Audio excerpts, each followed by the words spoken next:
reste une zoonose et à 100% létale. Quand on la contracte, on n'a aucune chance de survie. Malheureusement, le vrai problème, c'est que 4 cas sur 10 concernent les enfants, surtout ceux âgés de 5 à 14 ans. C'est ainsi qu'en réponse à l'appel du gouvernement, le projet Redissé, aux côtés donc des services vétérinaires de santé publique, a mobilisé les intrants, mais aussi les personnes ressources. Avec la tendance qu'on est en train de voir cette dernière année, ça risque de nous faire péter les plombs. Les autres années, c'est une moyenne de 10 qu'on a dans l'année. Déjà, on n'a pas encore fini. On est en train de faire le premier semestre. On a déjà 29 décès déclarés. Le département du Zou a connu le 31 mars dernier une crise zoosanitaire de rage humaine avec 6 cas de perte en vies humaines dans les communes d'Abomey, de Boïkon et de Djidja. La vaccination systématique des chiens, chats et singes fait partie intégrante des stratégies mises en place par le protocole sanitaire pour la gestion de la crise. Depuis l'année passée, nous avons fait une nouvelle option pour la tenue de notre conseil syndical national. Cette option consiste à tenir le conseil sur 2 sites, de façon à rapprocher bien plus les structures de l'organisation à sa fêtière en vue d'une forte participation et d'une forte mobilisation, de réduire les peines des participants et tout ceci pour plus d'efficacité de l'action syndicale. À l'évaluation de l'édition 2002 à Djougou et à Alada, l'expérience a prouvé ses points forts et ses avantages, et c'est la conséquence de notre présence ici ce matin dans la cité des Koboro. Le conseil de cette année se tient dans un contexte où le secteur de l'éducation attend un événement majeur, un événement de taille qui déterminera à coup sûr la survie ou non de bon nombre de syndicats. Je voudrais parler des élections sectorielles. Le SINER Bénin a bien conscience de la situation et vous sert déjà en ordre de bataille pour affronter cette échéance avec sérénité et détermination. Le terme en dit long. Nous sommes persuadés qu'au soir des élections annoncées pour le mois d'octobre, notre organisation sortira rayonnante et requinquée. Nous sommes donc convaincus que de belles idées et de bonnes résolutions sortiront de ce conseil. Le marché est le même. Et il s'est fait que dans notre pays, l'État a pensé aux agents en activité, mais il semble qu'on a oublié un peu les retraités. Ça fait un peu mal au cœur. On en pensait alors de constituer un syndicat pour que l'État puisse entendre notre voix. Puisqu'il n'y a pas que les agents fonctionnaires qui ont des droits et des intérêts à défendre. Mais encore les retraités, plus vous êtes vieux, plus vous êtes vulnérable, plus vous avez des problèmes financiers. Donc voilà, nous reconnaissons tout le dynamisme de notre gouvernement, mais nous avons pensé que si on avait un représentant, peut-être qu'on aurait pu penser à nous. La réévaluation du point d'ICHER qui pourra naturellement prendre en charge tous les agents, tant en activité qu'à la retraite. Ce syndicat des agents retraités du ministère de l'Économie et des Finances est un précieux cadre susceptible de répondre efficacement aux aspirations du personnel retraité. Bien plus qu'une simple organisation, il est une plateforme qui vous permettra de rester connecté, d'échanger vos expériences, vos idées et surtout de faire entendre vos voix collectivement. Entreprendre, c'est une bonne chose, il faut l'avouer. Et lorsque on doit aller sur ce terrain, il faut nécessairement avoir un certain nombre d'aptitudes ou un certain nombre de qualités, je vais dire, parce que n'entreprend pas qui veut, il y a des étapes quand même à suivre. C'est bon, pourquoi? Parce que ça permet d'être libre, ça permet de mieux s'organiser et d'avoir un plan d'action à soi. c'est pas une obligation, mais on souhaite qu'on prenne par là. Et je le dis souvent, tout le monde ne peut pas entreprendre, puisque tout le monde n'est pas appelé à entreprendre. Mais c'est bien, ça libère. Même avant de parler de la liberté financière, il y a une certaine liberté par rapport à son bien-être et tout ce qui peut accompagner cela. L'entrepreneuriat, naturellement, il y a des difficultés parce qu'il faut se préparer pour ça. On ne va pas à l'entrepreneuriat par accident. Il faut se faire former, il faut connaître un certain nombre de choses. Qui n'a pas, par exemple, les qualités d'un vendeur ne devrait pas penser à entreprendre. Parce que, quand je le dis, beaucoup ne sont pas d'accord avec moi, parce que le tout ne suffit pas de produire. Lorsque tu produis, il faut avoir les stratégies pour vendre. Je parle ainsi, pourquoi? Parce que c'est vrai, lorsque tu as les moyens pour entreprendre, tu as la possibilité d'engager des leaders, des managers pour quand même t'aider. Mais ça, c'est parce que c'est déjà élargi, hein, et ça, les choses ont évolué. Mais lorsque nous sommes dans un contexte où c'est un début, hein, pour quelqu'un, ça veut dire que seul, il doit faire beaucoup de choses. Donc dans ces conditions, c'est un peu compliqué. D'abord, il faut connaître ses qualités. Et en dehors de cela, avoir une idée de ses aptitudes. C'est-à-dire qu'en dehors de tout ce qu'on appelle compétences, les diplômes et tout, qu'est-ce qu'on a de particulier, qu'est-ce qu'on connaît, qu'est-ce qu'on peut faire de façon particulière, exceptionnelle, extraordinaire. Puisque quand on rentre dans ce monde-là, il n'y a pas à vouloir faire comme les autres. Il faut nécessairement se démarquer des autres. Et on le dit souvent, des efforts ordinaires, c'est un résultat ordinaire, mais des efforts extraordinaires, on aura des résultats extraordinaires. Lutte contre toutes les formes de violence et de discrimination à l'endroit des femmes et promotion du leadership féminin. Principale mission de l'Institut national de la femme, INF. Environ 2 ans déjà que l'Institut a été installé au Bénin. Quel est alors l'état des lieux de cette lutte au sein des communautés? Il faut comprendre que la violence à l'égard des femmes et des filles est fortement liée à la culture du patriarcat, qui continue de régner, il faut le dire. C'est une culture qui a la vie dure et qui, bien sûr, elle est pratiquée par les hommes et elle est acceptée comme une norme par les femmes. Ça se transmet en fait de parents à enfants. Ça se transmet de parents à enfants et c'est un combat qui va prendre un peu de temps parce qu'il faut vraiment déconstruire les mentalités pour pouvoir les reconstruire. C'est un combat que pense gagner l'Institut national de la femme. Face à ce phénomène qui perdure dans certaines régions du pays, l'INF dispose des outils nécessaires pour voler de façon efficace au secours des victimes des violences. Ces outils dont dispose l'Institut national de la femme, c'est les outils de la sensibilisation, les outils de l'information. Aujourd'hui, nous sommes bien organisés en différents pôles. On a également l'outil de la présence que nous préparons sur le terrain de l'Institut national de la femme dans les administrations, dans les lieux comme les marchés, les parcs automobiles et autres, où il y a, surtout en fin de journée, une activité sexuelle dans les alentours qui intègre ou qui implique de la violence à l'égard des jeunes filles.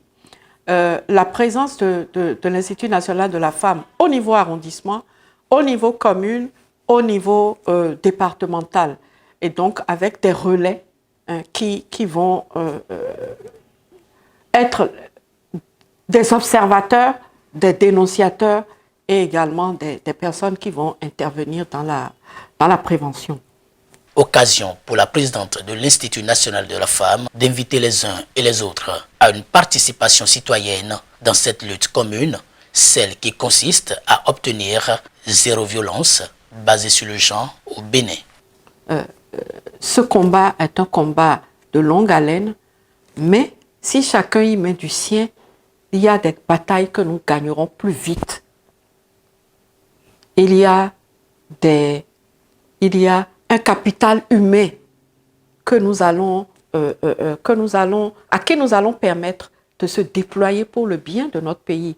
Il y a des familles entières, des générations entières d'enfants qui connaîtront des lendemains meilleurs parce que, ayant vécu, ayant été éduqués dans un environnement où leurs mamans, leurs sœurs sont traitées de façon équitable comparée à eux.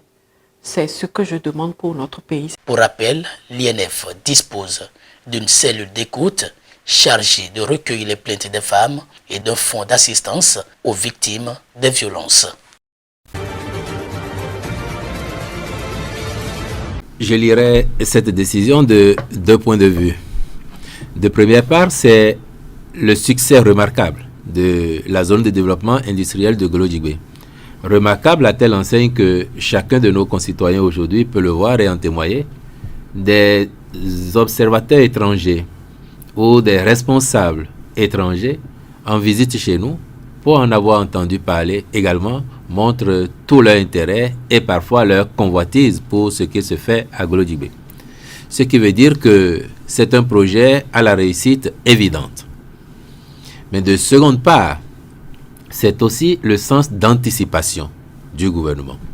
Parce que, au regard du développement que connaît cette zone, les projections nous autorisent à penser qu'à l'horizon 2030, nous pourrions avoir déjà de façon effective jusqu'à 300 000 emplois dans cette zone. Imaginez 300 000 personnes allant et venant au quotidien, venant peut-être de loin, mais assurément habitant dans les environs.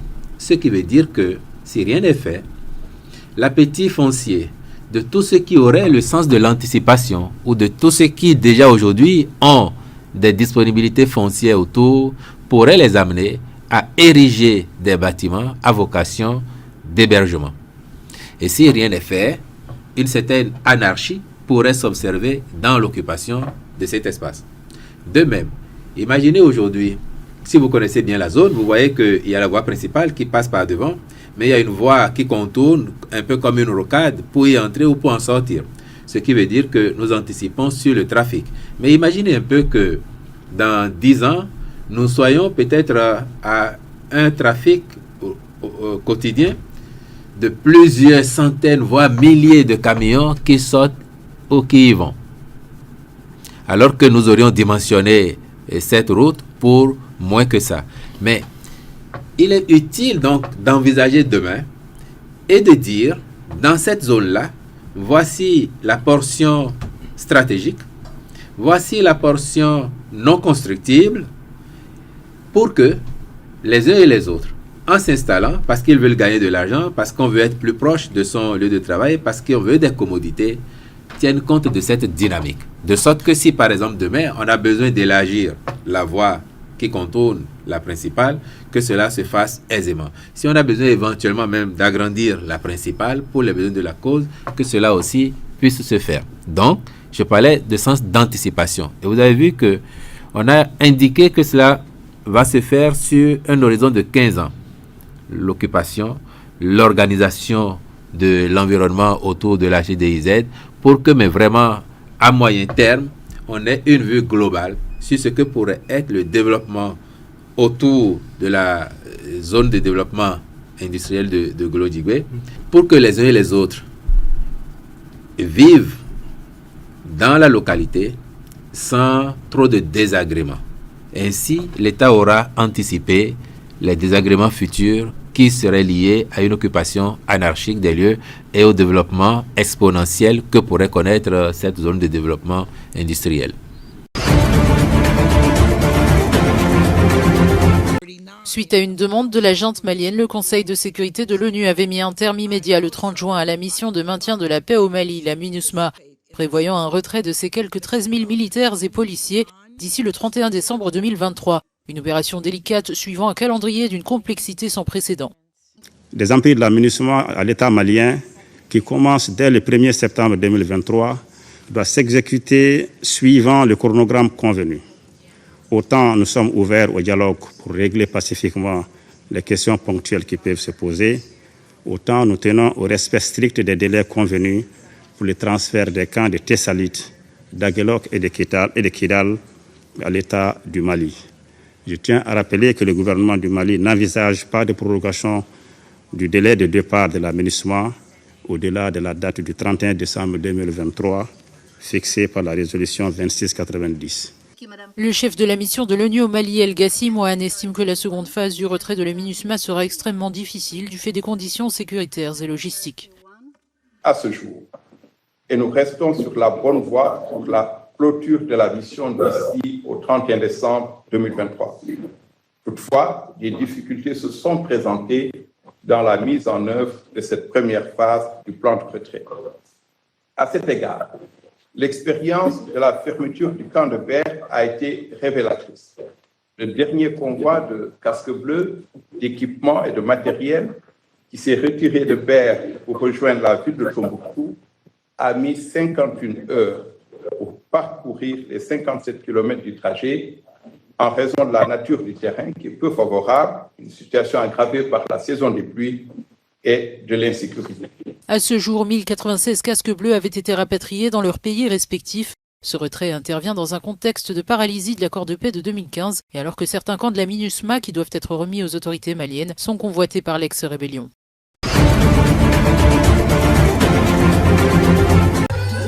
Un coup de force est intervenu mercredi au Gabon après la proclamation de la victoire d'Ali Bongo Ondimba et du Parti démocratique gabonais aux élections générales du samedi 26 août dernier en plein couvre-feu et alors que l'Internet est coupé. Au nom du peuple gabonais et garant de la protection des institutions, avons décidé de défendre la paix en mettant fin au régime en place. À cet effet, les élections générales du 26 août 2023, ainsi que les résultats tronqués, sont annulés. Les frontières sont fermées jusqu'à nouvel ordre. Toutes les institutions de la République sont dissoutes. Le comité pour la transition et la restauration des institutions constitué des principaux corps de l'armée a fait cette déclaration sur la télévision Gabon 24, abritée au sein de la présidence.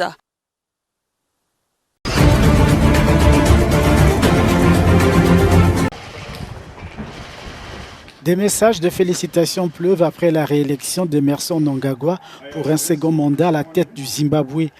La présidence sud-africaine a salué l'organisation d'une élection harmonisée dans un contexte économique marqué notamment par des sanctions qui frappent le pays. Samia Suluhu Hassan, la présidente tanzanienne, a aussi adressé ses félicitations au président réélu. Hors du continent, la Russie et la Chine notamment ont aussi congratulé Emmerson Mnangagwa, alors que les États-Unis ont déploré lundi l'existence d'un parti pris contre l'opposition lors de la récente élection présidentielle au Zimbabwe. Washington entend partager d'ailleurs ses inquiétudes avec les dirigeants régionaux et notamment évoquer ce que cela signifie pour les efforts de la communauté internationale en vue de renouer un lien avec Harare. Colleagues, ladies and gentlemen, fellow citizens, I come to... Au Zimbabwe, Ostalo Siziba, le porte-parole du premier parti d'opposition, la Coalition des citoyens pour le changement, le CCC, a dénoncé un scrutin présidentiel qui ne reflète pas la véritable volonté du peuple zimbabwéen. Les Zimbabwéens s'étaient rendus aux urnes la semaine dernière pour choisir leur président et leurs députés.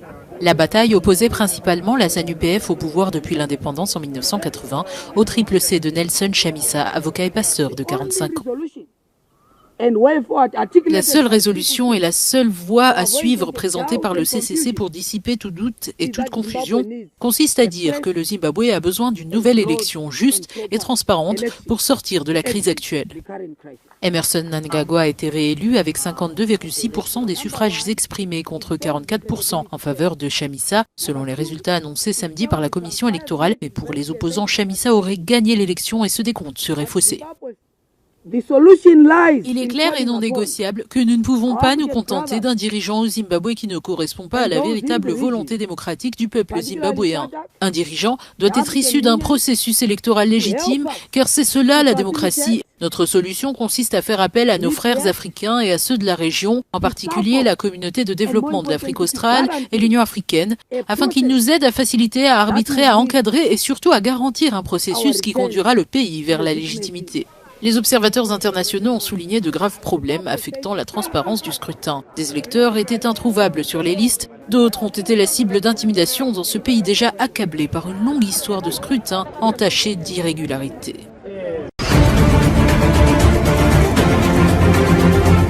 Derrière ce portail vivent continuellement dans la peur des membres de la communauté LGBTQI d'Ouganda. À l'abri des regards, ces jeunes hommes disent être en sécurité. En mai dernier, le président Yoweri Museveni a promulgué une loi anti-homosexualité. Depuis, ils sont de plus en plus nombreux à s'exiler dans les pays voisins. L'insécurité nous touche de plein fouet. Il y a 2 semaines, 2 hommes ont escaladé cette clôture et ont tué plus de 16 poules dans notre ferme. Heureusement qu'ils ne sont pas partis comme venus. Nos chiens les ont attaqués. Alors l'insécurité est trop grande. Et pas seulement pour nous. Pour ceux qui sont restés en Ouganda, ils n'ont que cet endroit pour se cacher. Ce militant de la cause LGBTQI les accueille dans son refuge parce que certains n'arrivent plus à se loger. La plupart des personnes LGBTQI ont été chassées de leur résidence. Car s'ils découvrent que vous avez vécu dans une maison et que vous êtes gay, ils commencent à vous attaquer. Cette loi ne concerne pas que les personnes LGBTQ, mais tous les Ougandais, car les propriétaires ne sont pas en sécurité. Ils ne savent pas ce qui peut leur arriver s'ils hébergent des personnes LGBTQI dans ce pays. L'organisation de Nicolas Opio milite pour les droits des minorités sexuelles ougandaises et d'autres violations des droits de l'homme. Selon lui, les abus contre les personnes LGBTQI en Ouganda se multiplient malgré l'assurance donnée par le président de la République. Après avoir subi d'extrêmes réactions, le président Museveni et son gouvernement tentent d'empêcher les conséquences tout en rassurant les donateurs et en cherchant à donner l'impression que tout va bien et que personne n'est visé. Cependant, les gens à qui nous parlons tous les jours vivent une réalité différente. Ils sont ciblés, des personnes sont victimes de leur sexualité, des organisations sont menacées de fermeture. Le président Museveni et les représentants du gouvernement tiennent donc un double langage. Cette loi inquiète les ONG. Plusieurs d'entre elles ont saisi la Haute Cour d'Ouganda pour obtenir son abrogation, mais aucune date n'a encore été donnée pour le début des audiences.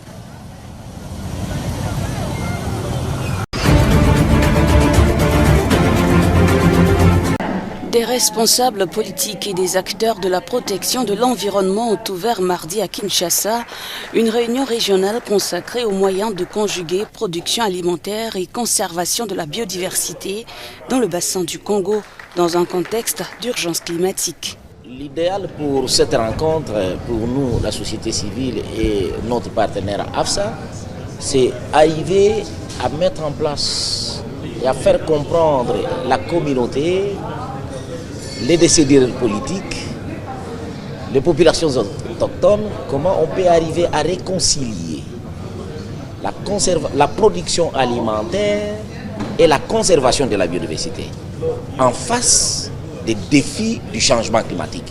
Les intervenants étaient unanimes. La protection de l'environnement devrait mettre l'homme au centre de l'action dans une région où les populations locales puisent l'essentiel de leurs moyens de subsistance, de la forêt. Je pense qu'il est très important que nous réfléchissions en particulier pour le bassin du Congo à la relation entre la conservation des forêts, le changement climatique et les systèmes alimentaires. En effet, si nous n'abordons pas la question des systèmes alimentaires, nous ne pourrons pas aborder la question de la conservation, car les gens détruiront la forêt à la recherche de nourriture. Derrière l'Amazonie, le bassin du Congo est le deuxième massif de forêt tropicale de la planète, avec 220 millions d'hectares de forêt.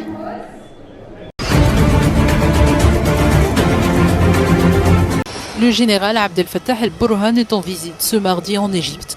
Le président égyptien Abdel Fattah el-Sisi a reçu le chef de l'armée soudanaise à l'aéroport de la ville méditerranéenne d'El Alamein pour son premier voyage à l'étranger après 4 mois de guerre contre les paramilitaires. Les deux dirigeants devraient s'entretenir au sujet des derniers développements au Soudan. Plusieurs tentatives de médiation pour mettre fin au conflit, principalement par l'Arabie Saoudite et les États-Unis, ont échoué. Depuis le 15 avril, l'armée soudanaise et les forces de soutien rapide du général Mohamed Hamdan Daglo sont en guerre. Un bilan très sous-estimé en raison du chaos général fait état d'au moins 5000 morts et 4,6 millions de réfugiés.